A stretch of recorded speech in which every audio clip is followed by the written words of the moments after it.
just to stand still. People doing the right thing, maybe still finding a little bit of money to put away, paying their way, even in the cost of living crisis, but who feel that this country no longer gives them or their children a fair chance. People stuck on an NHS waiting list, whose town centre is blighted by antisocial behaviour, who can't afford to buy a place that they can call home, or can't afford the home they have because of the mortgage bombshell. And people who feel ignored as their lives, no matter how hard they work, slide into greater insecurity. Scared of the postman coming down the path. Will it be another bill that I can't afford? People like that video that we've just watched. The people we changed the Labour Party to serve. I know some people want to have a debate about this. And I know there will always be the exception that proves the rule. Welcome to the wonders of a diverse country. But I also know that the working people of this country know exactly who they are, and that they are the golden thread that runs through our agenda. Every single one of our national missions is about delivering for them. And we're getting on with the job. That's why we reform planning rules, to get Britain building again, restore the dream of home ownership. It's why we ended the junior doctor strikes, to lift the pressure on our NHS, start cutting waiting lists. It's why we stopped the riots with tough sentences for violent thugs, launched a border security command to smash the people smugglers, switched on Great British Energy to get Putin's boot off our throat, make our country more secure, create good jobs right across the country. It's also why we've started the work of changing our economy, stabilising it, fixing its foundations, but also changing how it works for them. An employment bill that will finally make work pay, that will contribute to growth and raise living standards for working people. A direct response to the cost of living crisis that we were elected to tackle for them. Because, let me tell you, it's working people who pay the price when their government fails to deliver economic stability. And they've had enough of slow growth, stagnant living standards, and crumbling public services. They know that austerity is no solution, and they've seen the chaos when politicians let borrowing get out of control. We choose a different path. Honest, responsible, long-term decisions in the interests of working people. Because it's stability that means we can invest, and reform that will maximise that investment. £63 billion worth of investment secured from business 2 weeks ago. A record-breaking show of confidence in our plan for growth. That's investment that will create tens of thousands of jobs, good jobs, in every corner of the country. I know that some people recoil from the tough decisions we have to make to fix the foundations. But that investment, it didn't happen by accident. It's because businesses can see that we're fixing the foundation. Everyone who finds damp in their house knows they have to make a decision. Paint over it, or strip it out, pull off the plaster, and deal with it once and for all. So I will defend our tough decisions all day long. It's the right thing for our country, and it's the only way to get the investment that we need. Stability, investment, reform. That is how we will fix the NHS, rebuild Britain, and protect the payslips of working people, delivering on our mandate of change.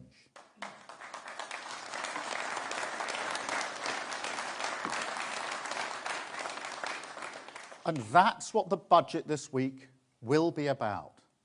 It's what every week of this government will be about. A budget for working people, from a government for working people.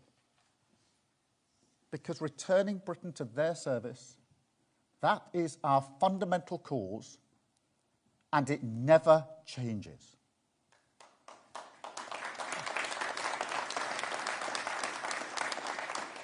It will also be the first budget delivered by a woman ever.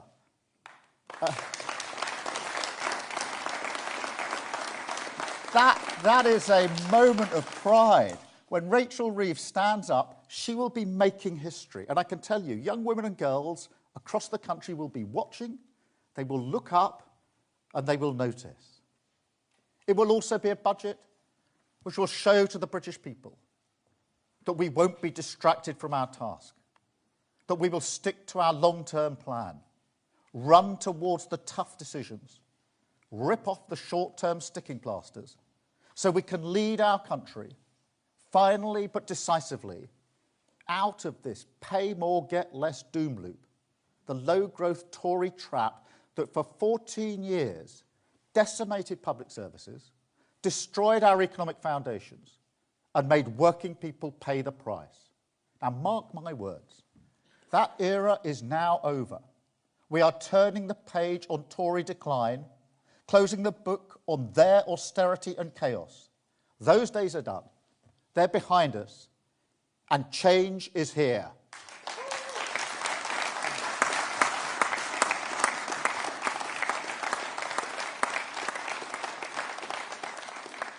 Of course, there will be tough decisions.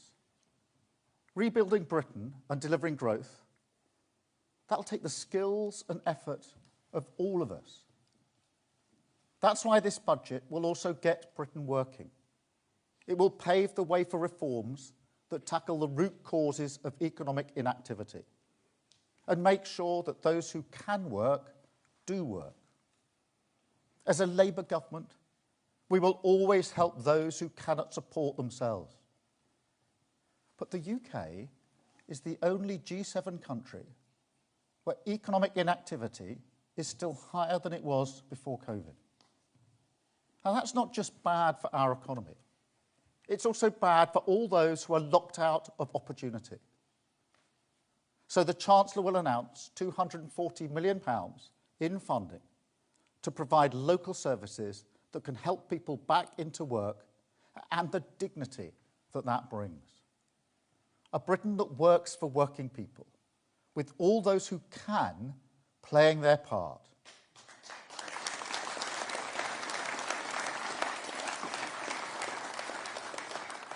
We will also be ruthless in clamping down on government waste, just as we will be ruthless on clamping down on tax avoidance.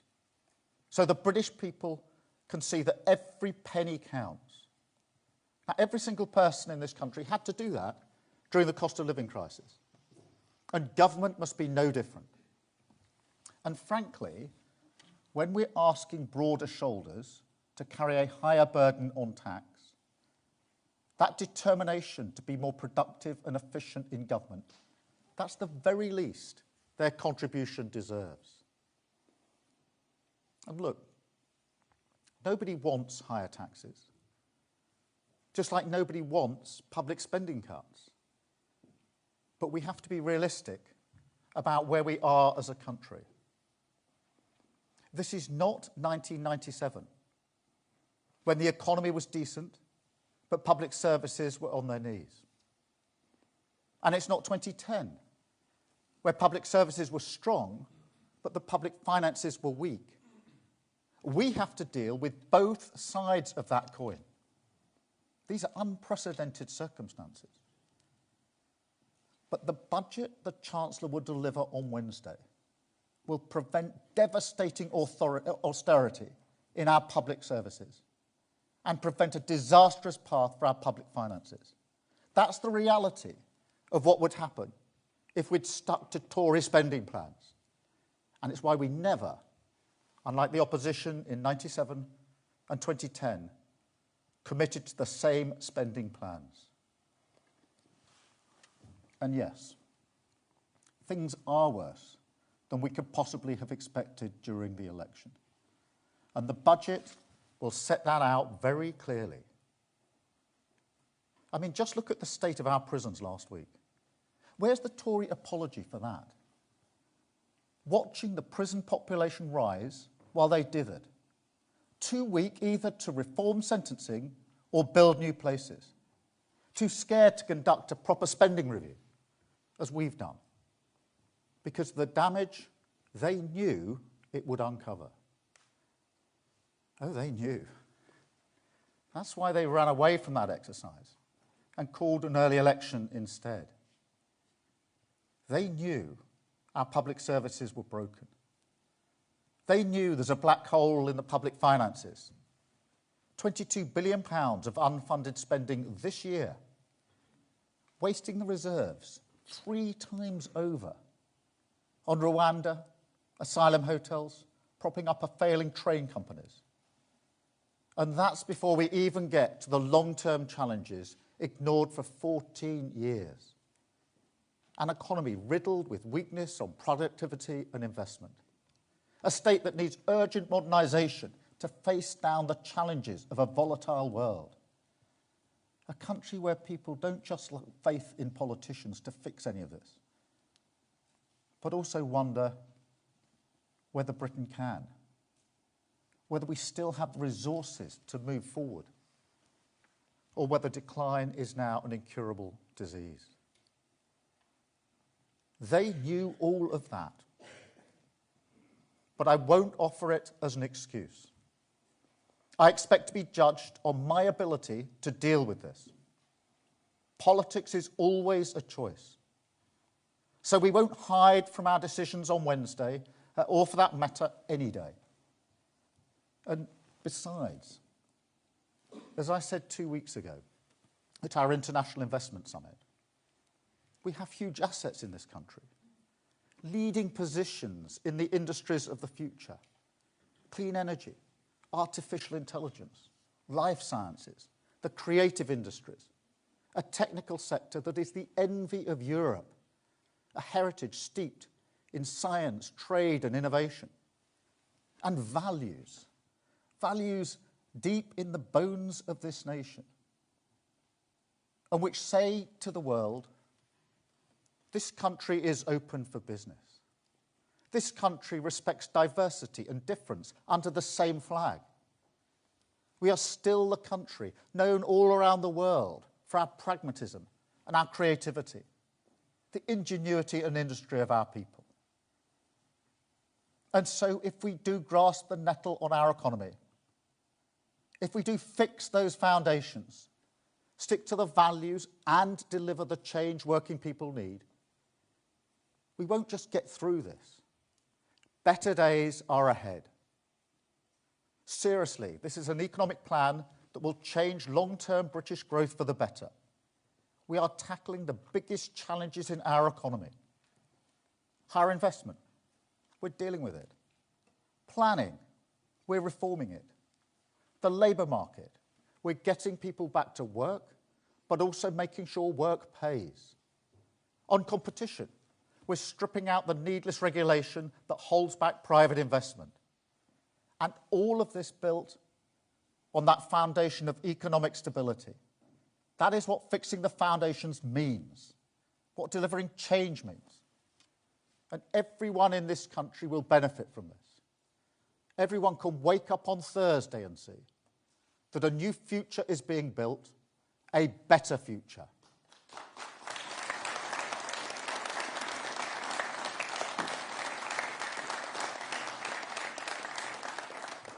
But I tell you now, what we can't do is waste any more time. Politics is a choice, and it's time to choose a clear path. It's time to embrace the harsh light of fiscal reality so we can come together behind a credible long-term plan. It's time we ran towards the tough decisions, because ignoring them set us on this path of decline. It's time we ignored the populist chorus of easy answers, because we saw what happens if you reject the constraints of economic stability. And we're never going back to that. That is our choice. Stability to prevent chaos. Borrowing that will drive long-term growth. Tax rises to prevent austerity and rebuild public services. We choose to protect working people. We choose to get the NHS back on its feet. We choose to fix the foundations, reject decline, and rebuild our country with investment.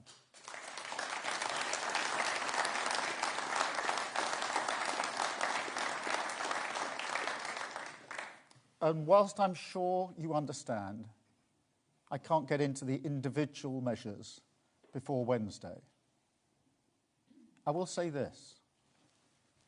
If people want to criticise the path we choose, that's their prerogative. But let them spell out a different direction. If they think the state has grown too big, let them tell working people which public services they would cut. If they think tax rises are unfair, let them tell working people which taxes they'd raise instead. If they don't see our long-term investment in infrastructure as necessary, let them explain to working people how they would grow the economy for them. And if they think that taxes are too high, but they don't want to cut public spending, let them tell working people why the lessons of Liz Truss no longer apply. Because I've said it before, and I'll say it again, the time is long overdue for politicians in this country to level with you honestly about the trade-offs this country faces. To stop insulting your intelligence with the chicanery of easy answers. Working people know that hard choices are necessary. They lived through the Liz Truss episode. They lived through the cost of living crisis. So they know that the things they want from us, protecting their living standards, rebuilding our nation, fixing our public services, they know that this can only be achieved alongside economic stability. There are no shortcuts. No, what they want to see on Wednesday is a country on a different path, making different choices. They don't want to pay the price anymore in times of crisis because our economic foundations are weak. And they don't want to see the proceeds of growth, which could serve their family, their community, their public services, instead always serving those at the top. They want change, and that is what they will get, because that is the mandate we're elected to deliver, the only path consistent with our driving purpose to return Britain to the service of working people.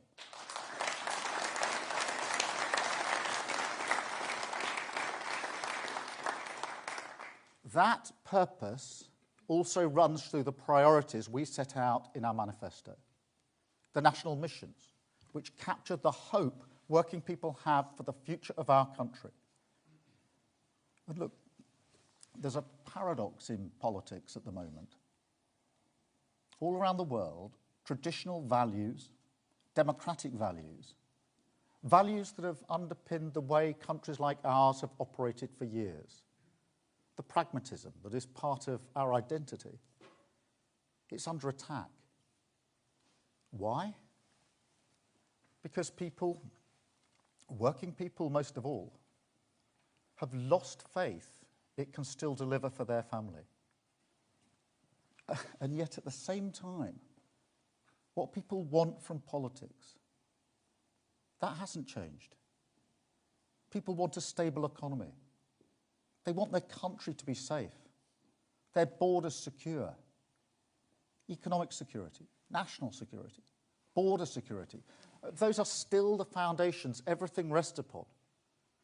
And then beyond that, they want exactly what those national missions promise.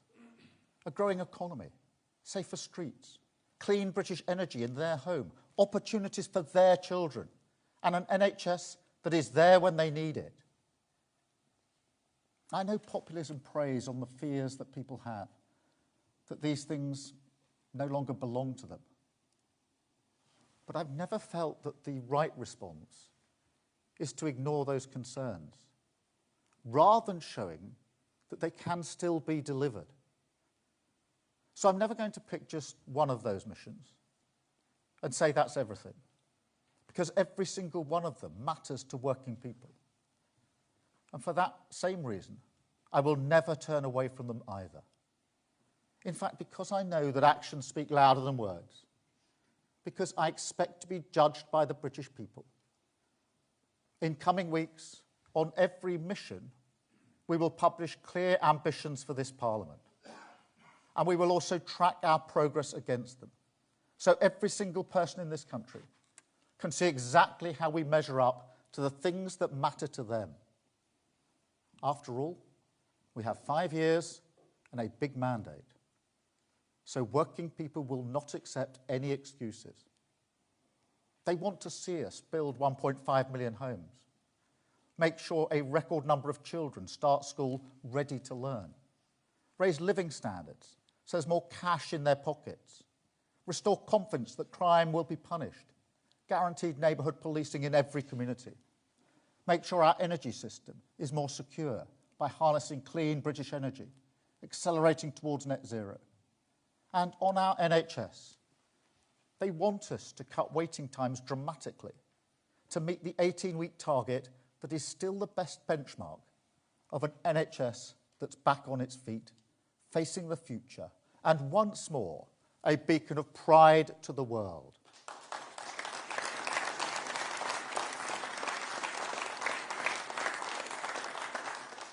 These are my priorities for change, and I won't change course. The budget will light the way, and we will use the power of government, stability, investment and reform, partnership across the whole of society, galvanised by clear objectives, to deliver on the priorities of the British people.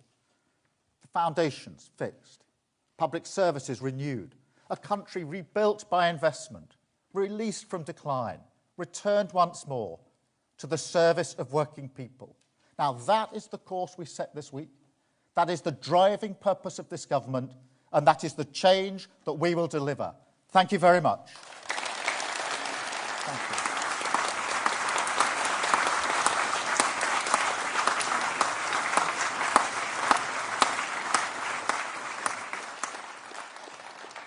Thank you very much. I'm now going to take a number of questions from the media, and I think I'm starting with Vicky at the BBC. Vicky, I think I can just about see you out there. Hi, Vicky Young, BBC.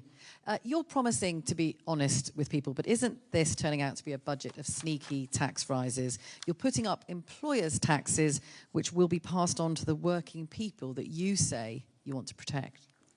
We made clear manifesto promises to working people about not raising VAT, their national insurance, and income tax, and we intend to keep to those promises.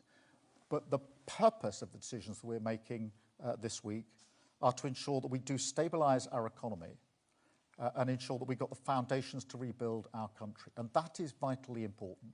We will never get the investment into this country that we need if we don't stabilise our economy. It's a vital first step.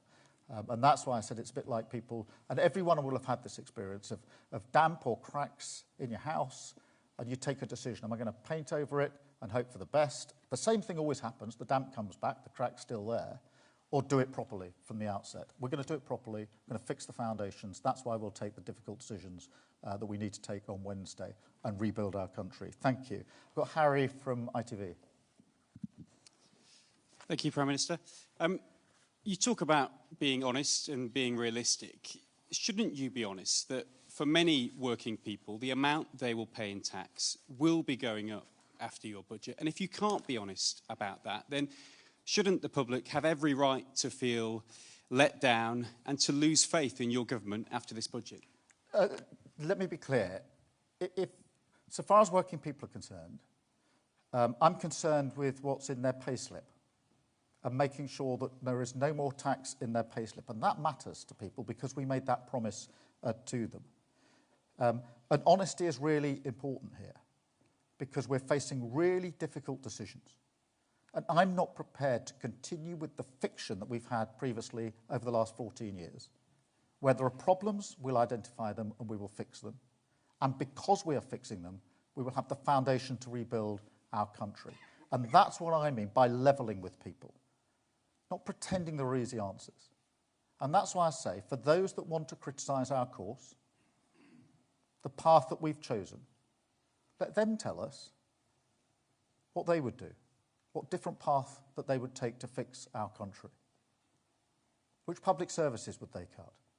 Which other taxes would they raise? Because we can't have this fiction. You can lower taxes, spend more on public services without making any changes. That's what got us into the problem in the first place. Thank you. I've got Sam from Sky. Sam Coates, Sky News. Thank you, Prime Minister. This is going to be a big tax-raising budget. Are you certain that you're front-loading the pain? And if so, can you rule out more big tax hikes in future budgets?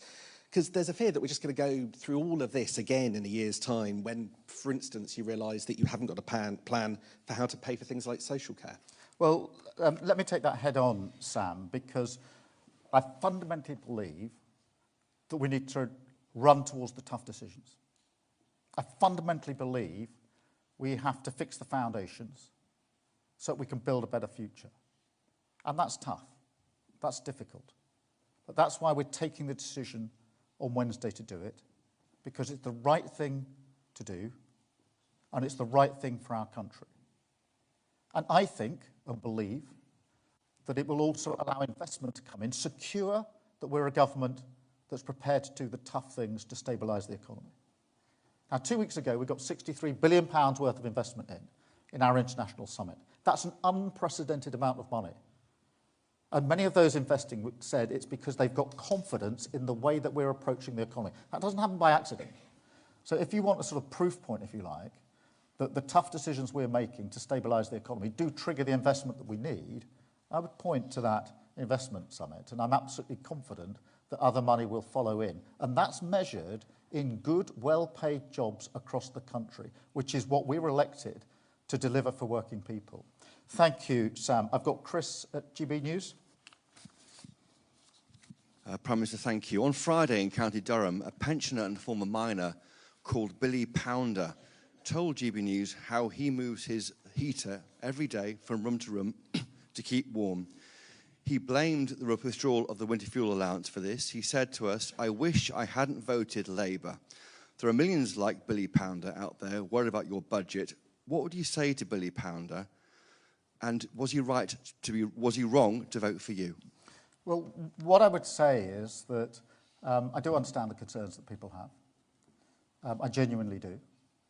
And that is why we are protecting the most vulnerable with pension credit and making sure that everybody who's entitled to pension credit takes up that pension credit, which obviously guarantees them the payment.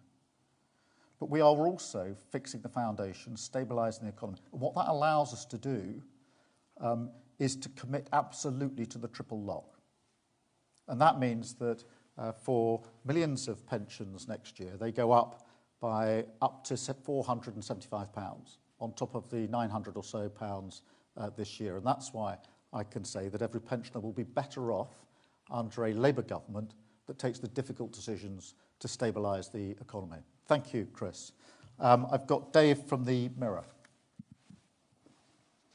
Thank you, Prime Minister. Dave Boat from the Daily Mirror. Prime Minister, it's been reported over the weekend that the £2 cap on bus fares across England is going to be scrapped in the budget. What's your assessment on the impact this would have on working people who would expect the Labour Party to be on their side? And just as an addition to that, if I may, do you think Mike Amesbury should resign? We're going for one question, but otherwise we'll start let me just deal with both those issues. Look, on the £2 bus fare, first thing to say is the Tories only funded that till the end of 2024. And therefore, that is the end of the funding in relation to the £2 capped fare. I do know how much this matters, particularly in rural communities where there's heavy reliance on buses. And that's why I'm able to say to you this morning that in the budget we will announce there'll be a £3 cap on bus fares to the end of 25, because I know how important it is. So that'll be there in the budget on Wednesday. On Mike Amesbury, look, I've seen the video footage. It's shocking. We moved very swiftly to suspend him as a member and as a member of Parliament. There is now a police investigation, and in the circumstances, you'll appreciate there's not much more I can say about that. Thank you very much, but we are going to revert to one question each. This is a slippery slope otherwise. I've got Kieran at The Guardian. Thank you. Kieran Stacey from The Guardian. The Labour MP Jazz Atwell was revealed today to be the owner of a failing children's care home. Can I ask what reassurances you've sought from him about that, and whether there was any conflict of interest when that care home won contracts from the council of which Jazz Atwell was the leader?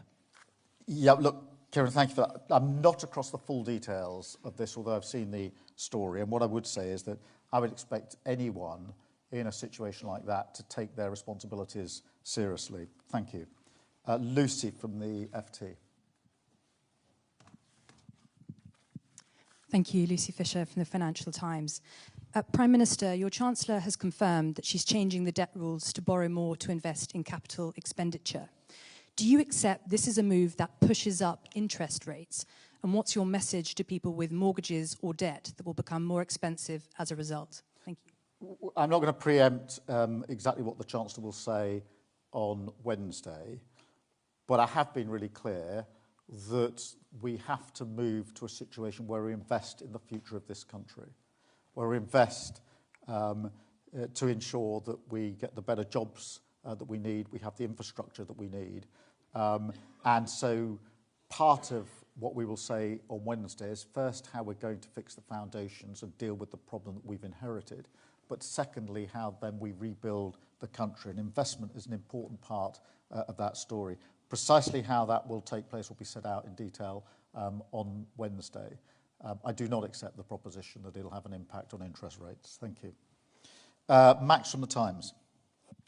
Thank you, Prime Minister. Max Kennex from The Times. I'd like you to press you on a previous question. You've made very clear today that to take on the inheritance, there'll need to be tax rises. But will this be the last Labour budget in which you'll need to raise taxes? And if you can't answer that, how can people have optimism that there will be better times ahead if you won't rule out further massive tax rises in budgets? Yeah, look, thank you for the question. We are fixing the foundations in this budget. So that is the purpose of this budget, to take the difficult decisions now. And nobody wants tax rises. Least of all me. So we will do the hard work in this budget to allow us then to rebuild the country. I can't give you a cast iron guarantee that never again in any budget will there be any adjustment to tax, because we just don't know what's round the corner. We've lived through in the last 5 or 6 years, Ukraine, COVID, etc. But I can tell you that as we stand here now going into this budget, it is our intention to take the tough decisions here and now up front in the hope that we can then build or rebuild the country on that stable foundation. So you can take from that the tough stuff is coming in this budget. We're going to scrub this down into this budget, but I'm going to resist the temptation to say that at no point ever will there ever be any adjustment to anything else in the future. The purpose of this is to ensure we do take the tough decisions now, stabilise the economy and create the conditions for investment and growth, which I think we are doing, as we've evidenced from the money that's already coming in.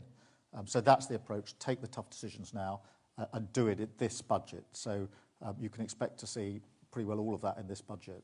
Thank you. I've got Jack from The Sun. Thank you, Prime Minister. Jack Ellison from The Sun.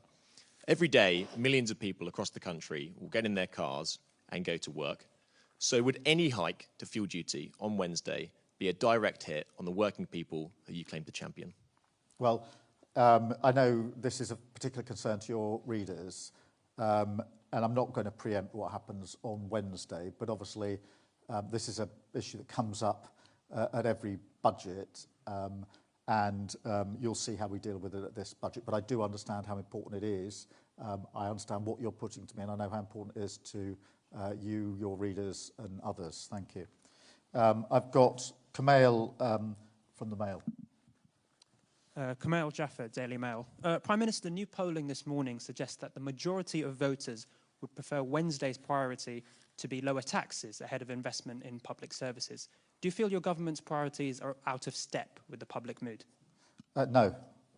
I think for too long we've pretended that you could lower tax and spend more on your public services, and you can't. And it's about time.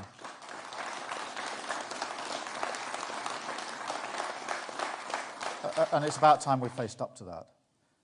Almost everybody knows the NHS is broken. We're going to fix it.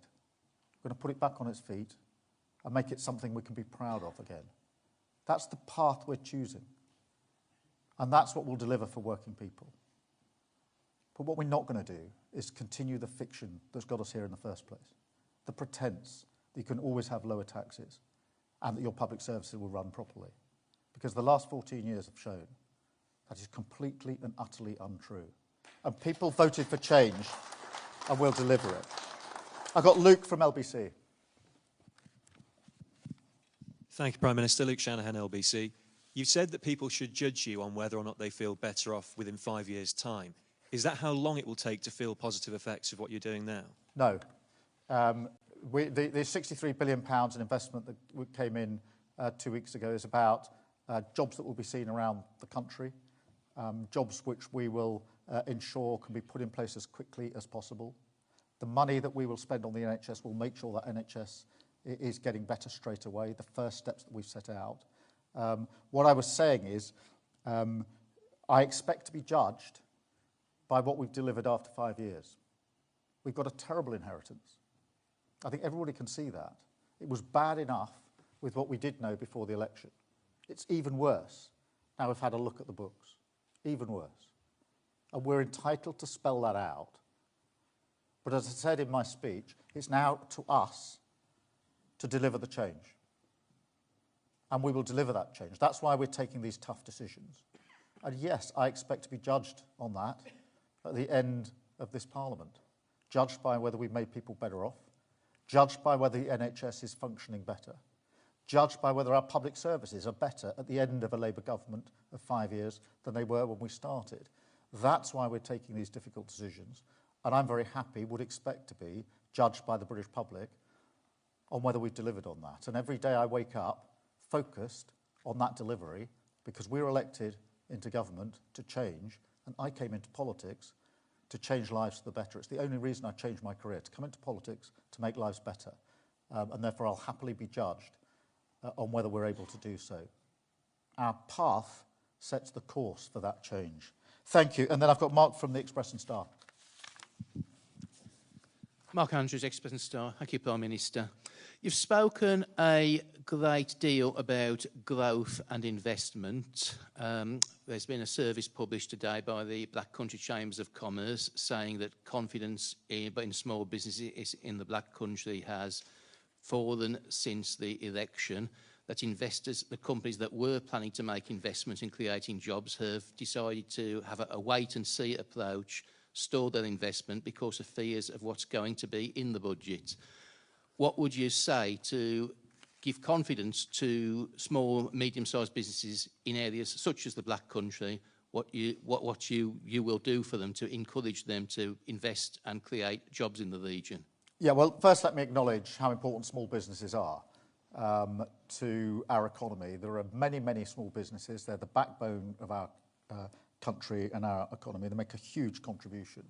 And therefore, it's very important that we take steps that make it easier for small business, not harder for small business, and we intend to do so, not just in the budget, but also more broadly.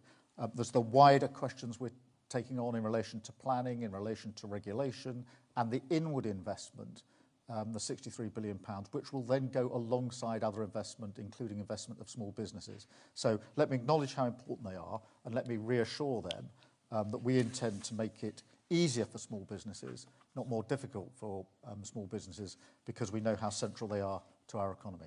Thank you all very much for being here. Thank you for listening. Thank you.